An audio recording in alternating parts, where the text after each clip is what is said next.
First satellite images emerge of the Belaya Air Base in Irkutsk region after yesterday's strike. The first pictures right now, we'll put that out for our viewers, shows 3 destroyed Tu-95 bombers, 1 destroyed Tu-22 M3 and 1 damaged Tu-95. The second image reveals 3 destroyed Tu-22 M3 aircraft. Yesterday, at least 13 strategic bombers were destroyed at various airfields deep inside Russia.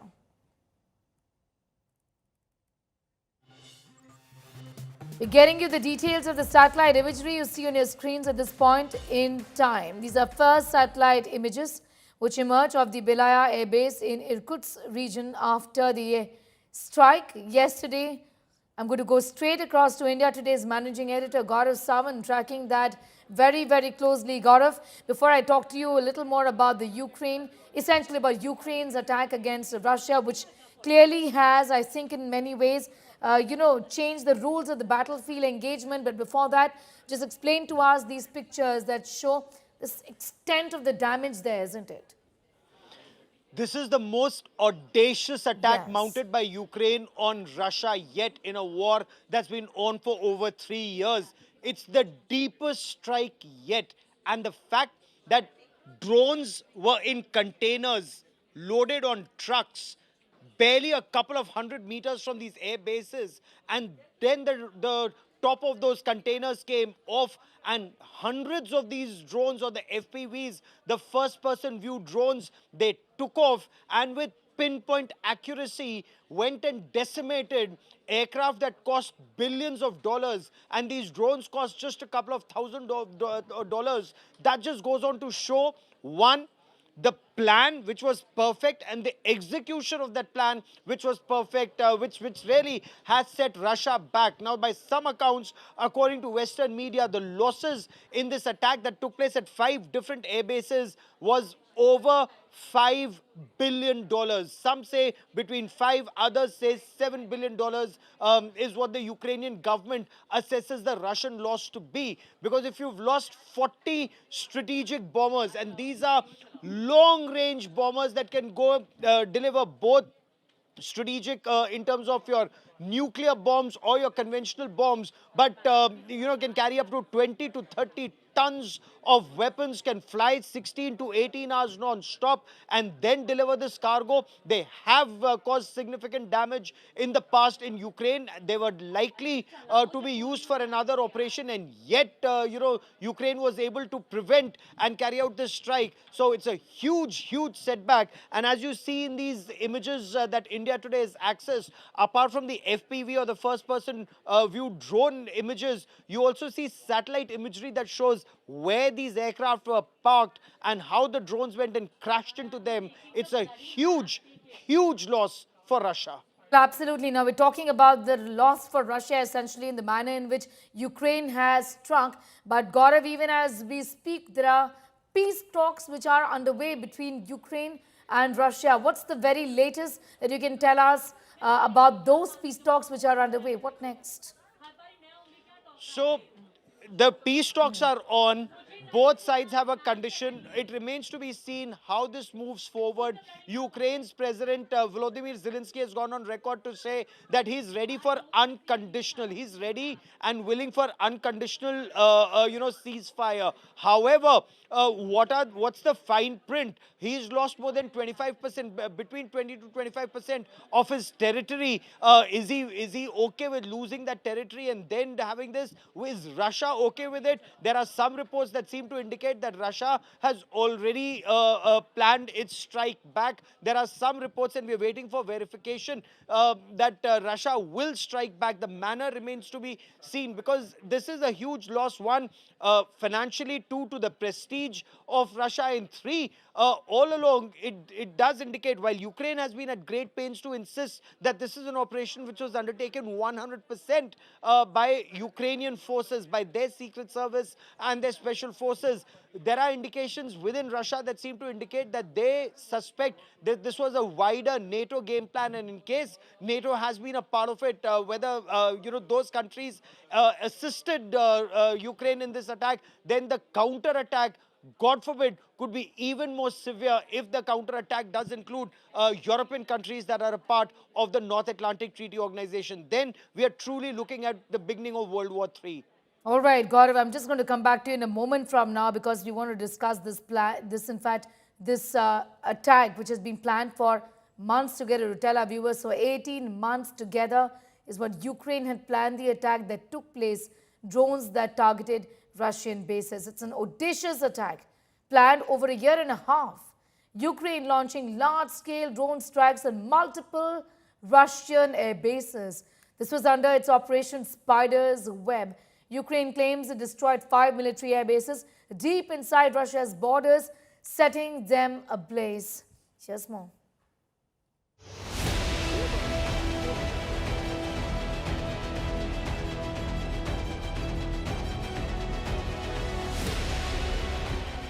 In its biggest attack on Russia since the war began more than 3 years ago, Ukrainian drones bombed air bases across the breadth of the country, from Siberia to its western borders with Norway.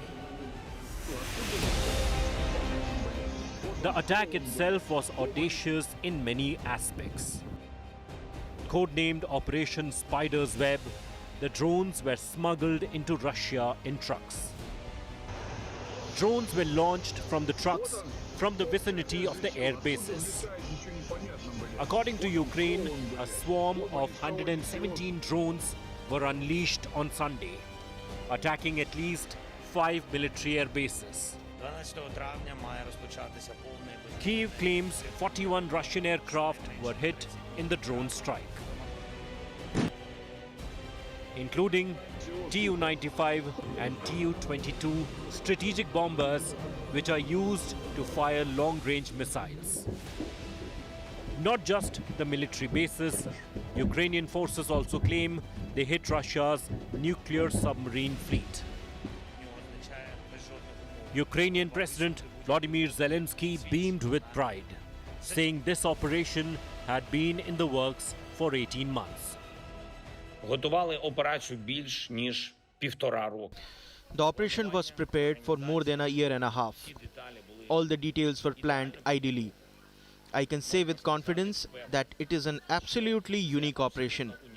The most interesting part, and now I can talk about it publicly, the office of our operation on the Russian territory was based close to FSB department in one of its regions. Знаходився безпосередньо.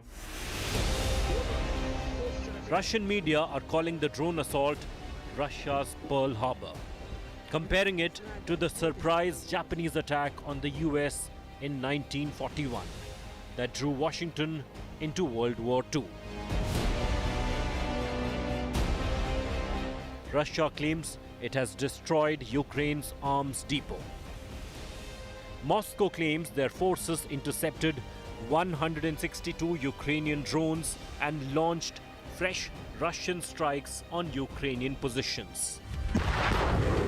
Earlier on Sunday, many soldiers were killed in a Russian attack on a Ukrainian army training center. The Ukrainian drone attack came a day ahead of crucial talks between the two sides, putting the peace process under a cloud. Bureau Report, India Today.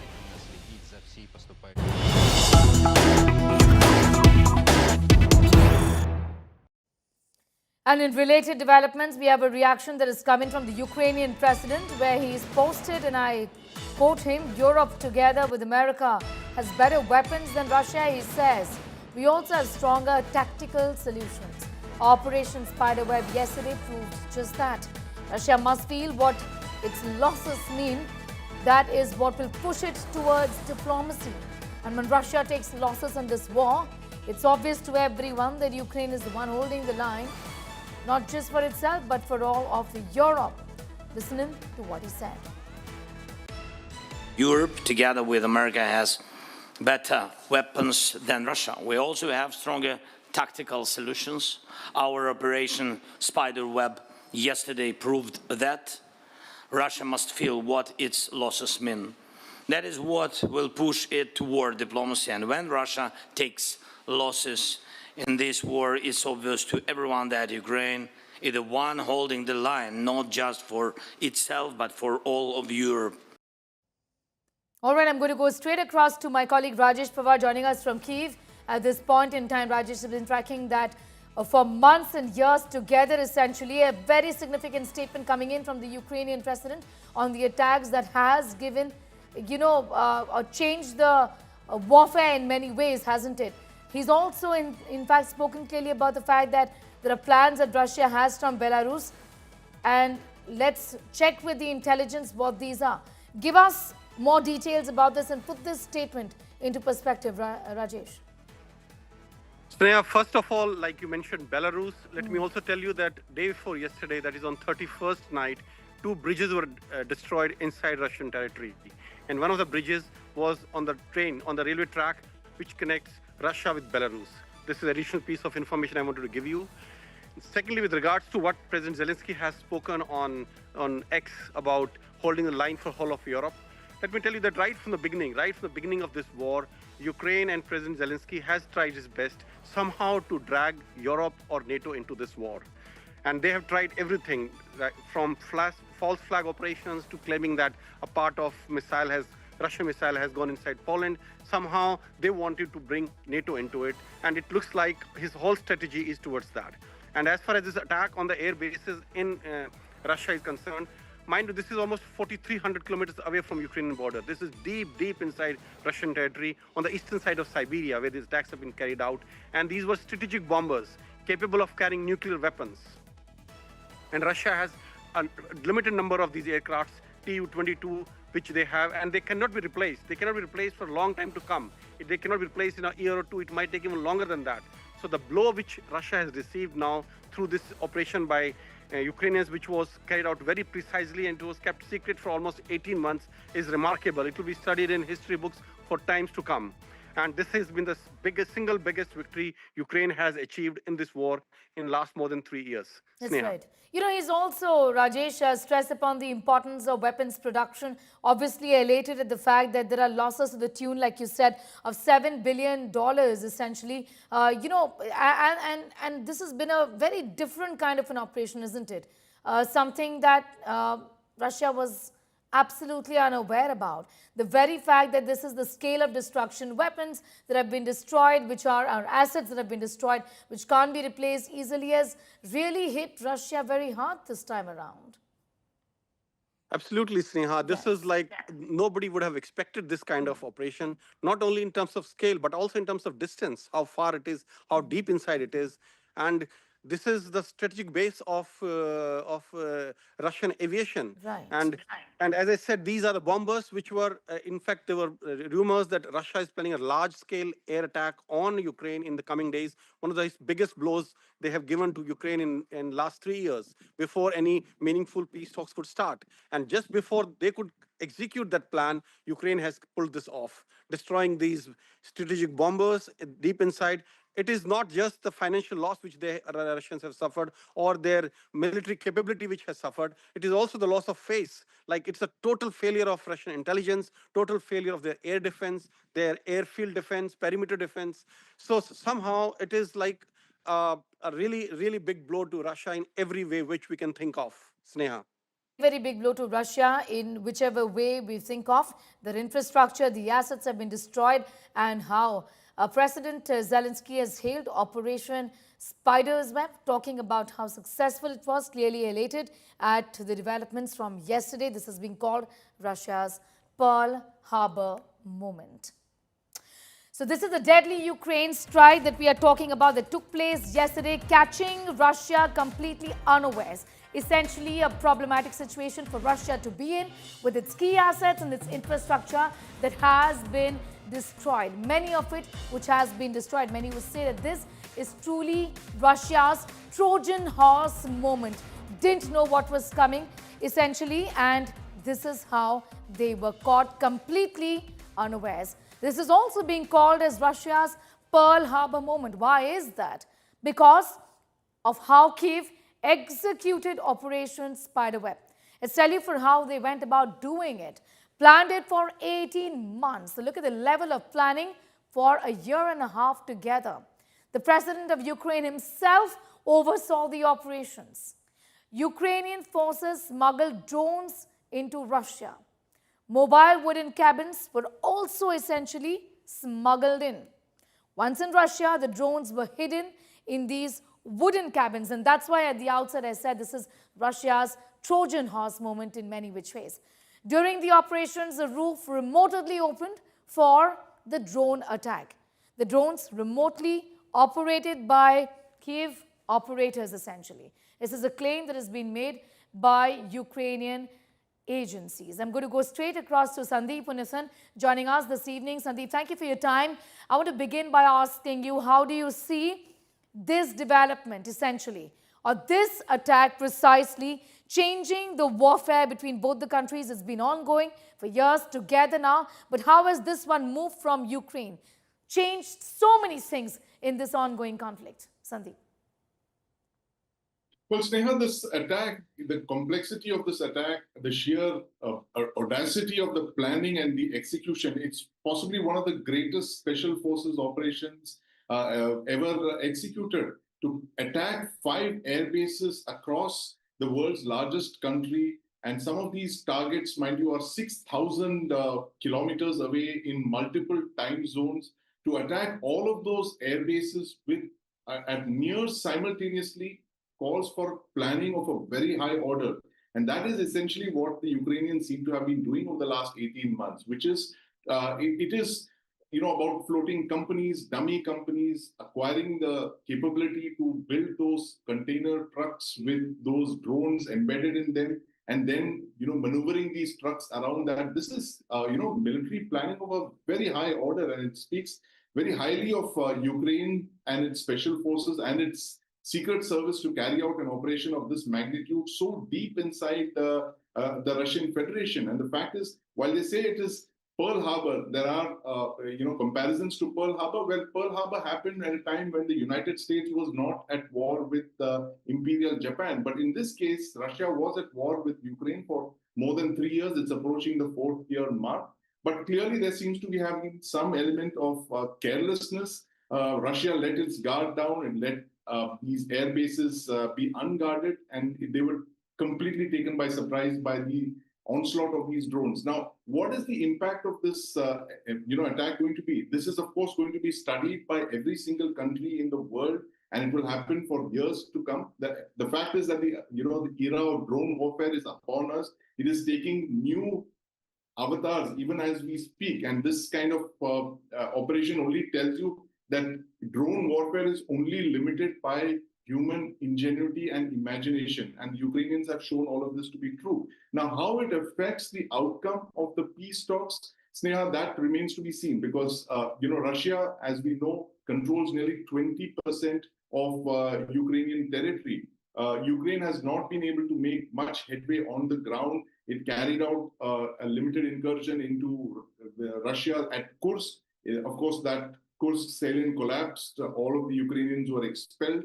Russia incurred several heavy manpower losses. They've used North Korean soldiers to carry out that task. But the fact is that at the negotiating table, how it remains to be seen is whether these attacks, however significant they are, whether it will alter the state of play when Russia is in control of nearly 20% of Ukraine's territory. It is literally in the driver's seat. So, while these attacks are very significant, they're almost strategic in the way they have targeted Russia's nuclear delivery assets. It is targeted nearly, Ukrainians claim that they have attacked nearly 30% of the Russian Federation's air-launched nuclear assets. So that is a very significant blow. But Russia has shown in the past its ability to absorb horrific losses and continue fighting. The estimates are of 150,000 Russian killed in action, and despite that, Russia continues to fight. So, whether these attacks or more such attacks will deter Russia from its final end state in Ukraine, which is to acquire all of the Russian territory, Russian-speaking lands of Ukraine, that remains to be seen, Sneha. All right, devastation and how, destroying a third of its strategic assets, and this is something that Russia has to now look at. But this is truly Russia's Trojan horse moment, simply of the manner in which this attack was carried out. Absolutely audacious, like Sandeep was telling us, launched by Ukraine. There was elaborate planning for 18 months together. And that's what makes this particular attack very different from the others that have been carried out by Ukraine over the last few years. Assets were destroyed, and these are assets that are very, very difficult to replace, and that's why it hurts more. Assets like A-50 early warning planes are out of production, drones capable of deep strike programs as well, and these have been destroyed. Now, all right, we are now shifting focus to some news which is coming in. Let's take a look at these developments that we're reporting as far as the war is concerned.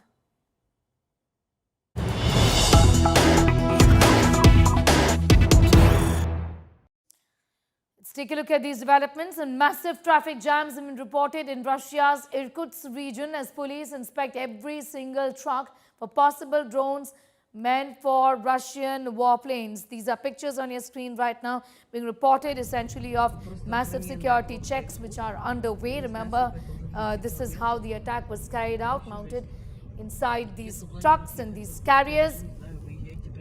And that's the reason why the checks have increased. Take a look at these pictures coming in right now from the Irkutsk region in Russia.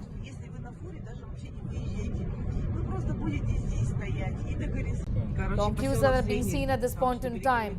Russian jets are bombed in Operation Spiderweb, carried out in a way that caught Russia completely unawares. Security checks which are underway, leading to these huge, in fact, traffic jams that we see at this point in time. Massive traffic jams in Russia's Irkutsk region as the police inspect every truck right there. And after the attack, when drones were actually launched from trucks which were parked deep inside Russia. These were drones from trucks that were parked deep inside Russia, and that's the reason why all of these trucks are getting inspected by the cops here. You can take a look at these pictures coming in of these trucks which are on your screens at this point in time. On the right side of your screens are those spectacular images of the very moment when the attack took place. I'm going to go straight across to Sandeep for more on that. The Balaya Air Base is what we are putting out for our viewers, and those pictures, Sandeep, that we've been talking about, absolutely stunning. Right now, what we see and what we know is that many of these trucks are getting inspected. Clearly, drones being launched from trucks by Ukraine, and that's the reason why the authorities, they're not taking any chances.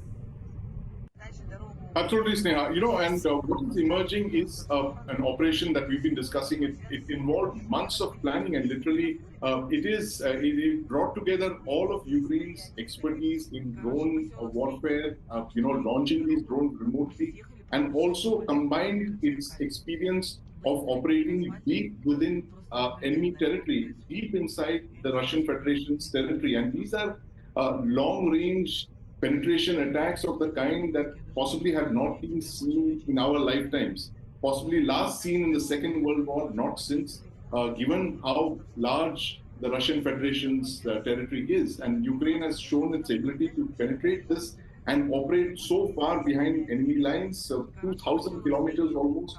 If you're, in places like Murmansk, for instance, which is extremely sensitive, that is where the Russian Federation hosts nearly 50% of its strategic submarine fleet. All of its nuclear-powered attack submarines, cruise missile submarines, ballistic missile submarines are all located on the Kola Peninsula there. It is a clutch of bases which are some of the most important second strike capability wielding bases for the Russian Federation. And this is the area that Ukraine has demonstrated that it has the ability to go so far deep behind the enemy lines and strike. It talks of a very high magnitude of planning. And fact is that they have shown, Sneha, if I may, what India has demonstrated with Operation Sindhu, the fact that we have the ability to operate anywhere and strike anywhere inside Pakistan. Ukraine possibly has shown similar, guile and to suggest that they have the ability to launch drone strikes so deep inside Russian territory. So that is a very big lesson here, and I think as I was saying, every country in the world is going to study this for what it means to their own preparedness, what it means to their own vulnerable air bases, vulnerable areas, refineries, ammunition dump, all of that. Everything can be Right. targeted in a way that we never thought was previously imaginable, Sneha. Well, absolutely. Sandeep, I'm going to leave it at that for the moment. Thanking you for joining in with your inputs and your perspective on that. To tell our viewers, the FPV drones essentially were launched from those trucks that were parked right inside the Russian territory. And that's the reason why caution there being exercised, inspection which is underway in the Irkutsk region right now.